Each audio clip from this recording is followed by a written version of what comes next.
Outsourcing কি? Outsourcing মানে হচ্ছে আমাদের অনলাইনে টাকা বা ডলার ইনকাম করা। সেটা যে কোনো বিষয় হতে পারে, সেটা মাইক্রোসফট অফিস কোর্স হতে পারে, সেটা গ্রাফিক্স ডিজাইন হতে পারে, সেটা ফটোশপ ইলাস্ট্রেটর হতে পারে, সেটা হতে পারে ওয়েব ডিজাইনিং অ্যান্ড ডেভেলপমেন্ট হতে পারে, সেটা হতে পারে সফটওয়্যার ডেভেলপমেন্ট অ্যান্ড ডিজাইন হতে পারে। সফটওয়্যার ডিজাইন অ্যান্ড ডেভেলপমেন্ট এবং website design and development. Okay, you can ask me.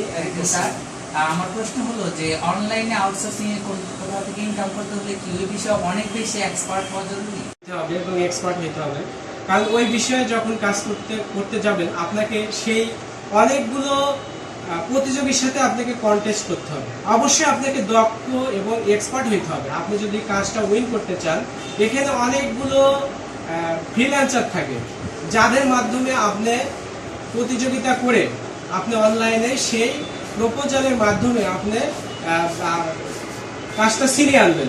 সেক্ষেত্রে আপনাকে আরো আর যতগুলো ফ্রিল্যান্সার আছে তার থেকে আপনাকে বেশি জানতে হবে, বেশি এক্সপার্ট হতে হবে, না হলে তো আপনি কাজ করতে পারবেন না, নিতে পারবেন না। কেউ যদি অনলাইনে করতে চায় অনলাইনে করতে পারবে, আবার যদি অফলাইনে কোর্সগুলো করতে চায় অফলাইনে ফিজিক্যালি অফিসে এসে করতে হবে। স্যার, আরো একটা প্রশ্ন আছে। আমাদের সময় দেখা যায় যে আমাদের অনেক স্টুডেন্ট তারা একটা ফিনান্সিয়াল ইনকাম থাকে বা রিয়েলি করোনার কারণে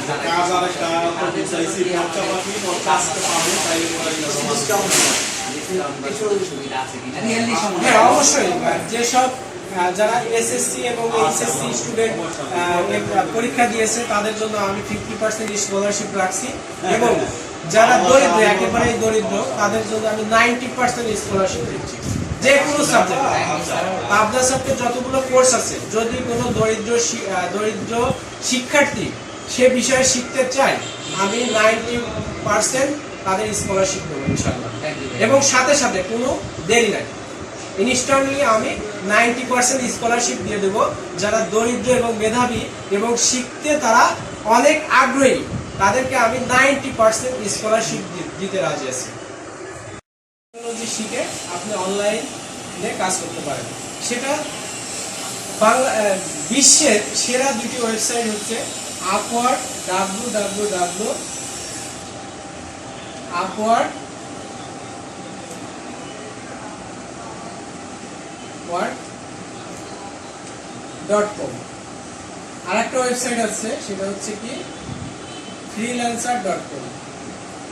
ফ্রিল্যান্সার বলেন আর আপওয়ার্ক বলেন, যে কোনো ওয়েবসাইটে আপনি যান, আপনাকে ইন্টারভিউ দিয়ে কাজ নিতে হবে। আপনাকে এখানে আপনার যদি ফিক্সড ক্লায়েন্ট থাকে, আপনি আগে কাজ করছেন, সেই ক্লায়েন্ট আপনাকে অটোমেটিক কাজ দিতে পারে, রিহায়ার করতে পারে। কিন্তু আপনি যখন নতুনভাবে কাজ করতে যাবেন, তখন আপনাকে অবশ্যই ইন্টারভিউ দিতে হবে এবং কাজ অ্যাপ্লাই করতে হবে প্রপোজালের মাধ্যমে। অ্যাপ্লাই করলে তখন আপনাকে ইন্টারভিউ নিবে, ইন্টারভিউর মাধ্যমে যখন আপনি কন্টেস্টে জিতবেন, তখন আপনাকে কাজটা আপনাকে দিবেন, তখন কাজ করবেন, কাজ করে আপনি জমা দিবেন, আপনাকে ডলার দিয়ে দেবেন, ফ্রিল্যান্সারই ডলার দিয়ে দেবে, এখানে আপনি পেমেন্ট দিয়ে দেবেন, ঠিক আছে। এখানে দুই ধরনের কাজ আছে, একটা আওয়ারলি কাজ আছে, আর একটা হচ্ছে কি ফিক্সড কাজ, যেটা আমরা ফিক্সড প্রাইসে কাজ করি, আর একটা হচ্ছে আওয়ারলি কাজ করি। আপনি আওয়ারলি কাজটা আবার কি 100% গ্রান্টেড, এটা আপনার ফ্রিল্যান্সার দিয়ে দিবে, আপনার এমপ্লয়ার ডিপেন্ডেন্ট না, যে এমপ্লয়ার থেকে আমার নিতে হবে, বার্গেনিং করতে হবে, সেটা না। এখানে যখন এমপ্লয়ার কাজ ছাড়ে, তখনই কি করে ফ্রিল্যান্সার তার থেকে ডলার নিয়ে নেয়, ডলার বা টাকা নিয়ে নেয় কার্ডের মাধ্যমে, ঠিক আছে। এবং আমরা ফ্রিল্যান্সাররা কি করি, কাজটা অ্যাপ্লাই করি, অ্যাপ্লাই করার পরে এমপ্লয়িরা কি করে ইন্টারভিউ নেয়, ইন্টারভিউ নেওয়ার মাধ্যমে কি করে আমাদেরকে কাজ দেয়, এবং আমরা কাজ করে জমা দেই। আমাদের কাজ যখন পছন্দ হয়, তারা কাজ জমা দেয় এবং আমাদের কি করে একটা ফিডব্যাক দেয়। এই ফিডব্যাকের রেট হচ্ছে 5। যারা 5-এ 5 পায় তারা অনেক ভালো কাজ করে, এবং এমপ্লয়ি তাদের একটা সুন্দর কমেন্টস করে, যে কমেন্টসটা আদার্স এমপ্লয়ি দেখে। যখন আমরা প্রোফাইলে অ্যাপ্লাই করি, প্রোফাইল দিয়ে যখন কোনো কাজ অ্যাপ্লাই করি, তখন কি করে এমপ্লয়িরা দেখে সে তারা ওই ফিডব্যাক দেখে আমাদের কাজ দিয়ে দেয়, বেশি ইন্টারভিউ নেয় না। যখন আমাদের ফিডব্যাক থাকে না, তখন ওরা বেশি ইন্টারভিউ নেয়। কিন্তু যখন আমার অনেকগুলো 10টা বা 12টা বা 20টা যখন ফিডব্যাক থাকবে, যখন রেট 5-এ 5 থাকবে, তখন কিন্তু এমপ্লয়ি আমার ফিডব্যাক দেখেই খুশি হয়ে যাবে, সে বেশি একটা ইন্টারভিউ নেবে না, কাজ আমাকে দিয়ে দিবে এবং আমি কাজ করে